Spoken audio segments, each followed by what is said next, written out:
Bonjour et bienvenue sur Sensation. Je reçois aujourd'hui Enguerrand Marc, le co-créateur des Animaux Bar. Bonjour. Bonjour Mathis. Donc Animaux Bar, c'est trois établissements, l'Ours Bar, la Loutre et le Renard. C'est une aventure qui a commencé en 2013 avec Victor, un de vos amis. Vous avez décidé d'ouvrir un premier établissement, l'Ours Bar. Premièrement, pourquoi avoir abandonné le journalisme pour se concentrer sur le monde des cocktails? Alors, c'est une bonne question. En fait, ça a été plutôt l'histoire d'opportunité. C'est-à-dire que moi, j'ai démarré d'abord, je suis arrivé à Paris en 2008, après le bac. Je suis originaire d'Avignon. Mon associé et ami d'enfance, Victor, également. Et en fait, j'étais en école de journalisme à l'ESJ et j'avais besoin de me faire un peu d'argent comme beaucoup d'étudiants. Donc je bossais dans un petit bar qui était rue Oberkampf, qui s'appelait le Kitsch, que j'aimais beaucoup, qui a disparu maintenant. En fait, à la fin de mes études de journalisme, j'ai arrêté de bosser dans ce bar. Je suis parti chez M6 parce que j'avais fait mon stage de fin d'études là-bas. Une partie à la rédaction du 1245 et du 1945, et après un peu chez C Productions. Et ils m'ont rappelé en me disant voilà, on a des piges à te faire si tu es intéressé. Donc j'ai commencé en tant que pigiste chez M6 à la rédaction du 1245, que je salue d'ailleurs, cela dit en passant. Je suis resté là-bas pendant 1 an et demi, 2 ans. Et quand je te dis que c'est une histoire d'opportunité, c'est-à-dire que en fait, au bout d'1 an et demi, 2 ans, moi je voulais voir autre chose dans le milieu du journalisme. Et j'avais aussi envie de faire des choses par moi-même. Et en fait, en l'occurrence, les gens dans lesquels j'étais barman quand j'étais étudiant avaient un autre bar dans le 10e. Et ils ont dit, bah voilà, nous, on va se séparer de celui dans le 10e. Est-ce que ça t'intéresse de le reprendre? Et donc, en fait, c'est l'opportunité qui a fait que, et je me suis dit, c'était vraiment pas du tout un dégoût ou une lassitude du journalisme. Au contraire, même, je suis encore très assidu à regarder ce qui se passe un peu à droite à gauche.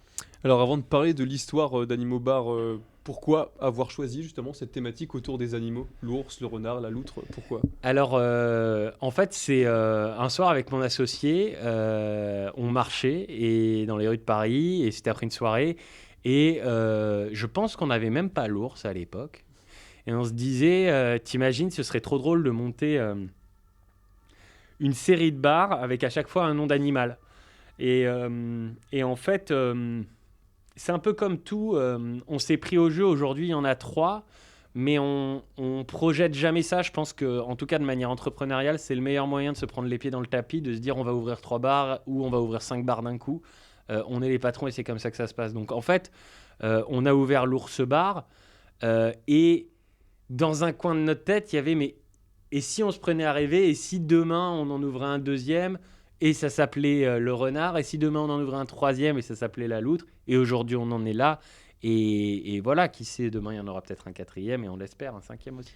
Et du coup, qu'est-ce qui différencie ces trois lieux? Est-ce que par exemple la décoration ou le style des cocktails qu'il y a dans chacun varie en fonction des animaux? Alors en fait, tu as, en gros, chaque thème est poussé à chaque fois pour chaque animal, donc à chaque bar sa tapisserie, on fait faire une tapisserie sur mesure à chaque fois avec la même illustratrice, qui s'appelle Marianne Ratier, que je salue aussi.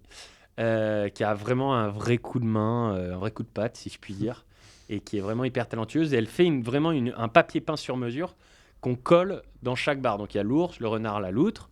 Après, il y a des créations cocktails que tu ne vas retrouver que à l'ours, que au renard et que à la loutre, qui sont faits par les chefs barman et barman de chaque établissement, barman, barmaid.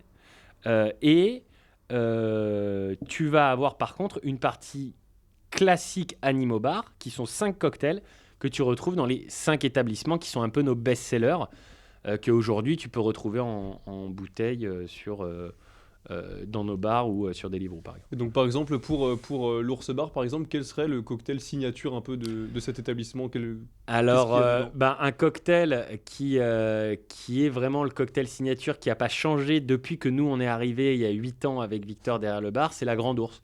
C'est un cocktail à base de vodka, qu'on fait infuser avec des baies roses. On va ajouter du sirop de rose, on va mettre de la chartreuse jaune, et on va du jus de citron, on va shaker, et on va top up au ginger beer. Voilà. Alors quand on regarde un peu justement les différents cocktails et quand vous nous expliquez un peu les recettes qu'il y a dedans, vous nous proposez pas que des boissons classiques qu'on peut retrouver dans n'importe quel bar, donc que ça soit au niveau de leur nom, donc je pense notamment à des chiffres et des loutres, ou même que ça soit au niveau des ingrédients, ce sont des choses assez originales avec des saveurs qu'on retrouve rarement dans des cocktails. D'où vient cette inspiration et comment vous procédez pour la création d'une nouvelle recette? Alors, en fait, il y a plusieurs choses qui rentrent en compte. C'est-à-dire que maintenant, Victor et moi, on fait plus vraiment de création de cocktails. On essaye de regarder vraiment ce qui se passe à droite à gauche, mais c'est vraiment les responsables et les barman et barmaids que j'embrasse d'ailleurs de chaque bar. Et avec qui on travaille vraiment étroitement et qui vont créer des cocktails et après de manière collégiale on va tous voter pour élire en gros les cocktails qui seront à la prochaine carte. C'est vraiment. Après, il y a certains ingrédients, par exemple, que nous, on va amener sur la table et on va dire à certains des staffs de dire bah, écoutez, les gars, ça vous dit de bosser avec ça ou ça vous dit de bosser avec ça, ce serait bien parce que nous, on aimerait bien mettre en avant tel alcool, de faire un cocktail à base de ça. Et après, on voit si ça fonctionne ou si ça fonctionne pas. Alors justement, est-ce que ça vous arrive de collaborer avec d'autres entreprises, donc comme des distilleries ou des brasseries? Eh ben, écoute, oui, parce qu'il y a pas longtemps, là, on a lancé, en fait, on a fait une micro-production de gin. On a créé 50 bouteilles de gin. Ça nous tenait à cœur, nous, de faire notre propre gin. Donc, on a distillé du pamplemousse et de la sauge et on l'a fait avec la distillerie Bacae, qui est une distillerie à Paris, qui sont deux associés, qui sont Julien et Bastien, et qui bossent très, très bien. Et on est très content du résultat. Donc, on a fait 50 bouteilles. Et elles sont déjà toutes parties, donc ça nous donne peut-être des idées d'en refaire, quoi. Donc vous avez sûrement collaboré encore une fois pour la création d'un autre alcool à Oui, votre oui, goût. oui. Alors oui, oui. En plus, on est fan de collaboration parce que moi, je trouve que c'est toujours super intéressant et que ce soit derrière un bar ou avec des gens qui ont d'autres entreprises ou qui ont d'autres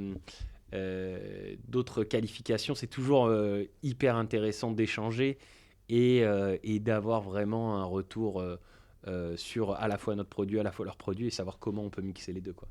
Alors au-delà aussi de faire des cocktails, vous avez décidé de monter votre propre structure de consulting et d'image de marque. Mm. Donc en quoi ça consiste et pourquoi avoir pris cette initiative?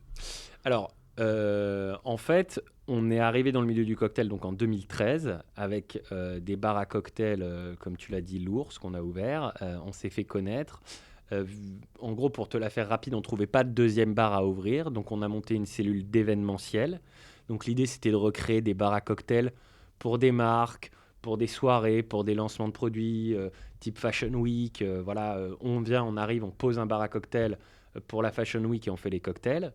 En fait, au fur et à mesure du temps, on a travaillé avec pas mal de marques d'alcool et on s'est rendu compte que les marques d'alcool étaient assez réceptives aux conseils que nous, on pouvait leur donner. Et donc, du coup, il y a 1 an et demi, on a vraiment commencé à faire de la stratégie et du consulting. Et notamment, pour te donner un exemple, je ne peux pas citer la marque, mais on travaille notamment en ce moment avec une marque pour essayer de leur apporter des solutions pour être plus impactant sur le marché dit on-trade, c'est-à-dire hôtels, restaurants, cafés, bars, et donc du coup d'avoir une technique de vente un peu différente de ce qu'ils peuvent avoir déjà à l'heure actuelle, c'est-à-dire un commercial qui arrive dans un bar, qui dit voilà, je viens vous vendre mon produit. On essaye d'amener un œil neuf là-dessus parce que nous, on est passé derrière le bar, donc on sait et on connaît quelles sont les techniques des commerciaux. Et c'est pas ce qu'il y a de plus sexy pour, entre guillemets, vendre un produit. Il y a vraiment, surtout dans le milieu du bar, c'est sympa de créer vraiment d'abord un lien et d'échanger. Et après, discuter ensemble produits et vraiment discuter comment ça pourrait s'agencer dans un des bars ou dans un des restaurants. Donc, ça, c'est une première partie consulting. Après, on fait aussi des activations pour certaines marques. Donc, en disant, ce serait bien, je ne sais pas, de faire telle activation pour essayer d'aller chercher tel public sur votre produit. Et donc, voilà, après, on essaye, en discutant avec eux, en leur apportant surtout un œil un peu neuf à leur projet, on essaye de faire un peu de stratégie. Merci beaucoup Enguerrand Je t'en d'avoir prie. été avec nous. Donc je t'en rappelle que prie, vous merci êtes à toi, le Mathis, co-créateur d'Animo Bar. Donc Absolument. merci d'avoir été avec nous encore une fois. Je rappelle évidemment que l'abus d'alcool est dangereux pour la santé et vous pouvez retrouver cette émission en podcast audio et vidéo sur notre site et notre application Radio Sensation. Salut.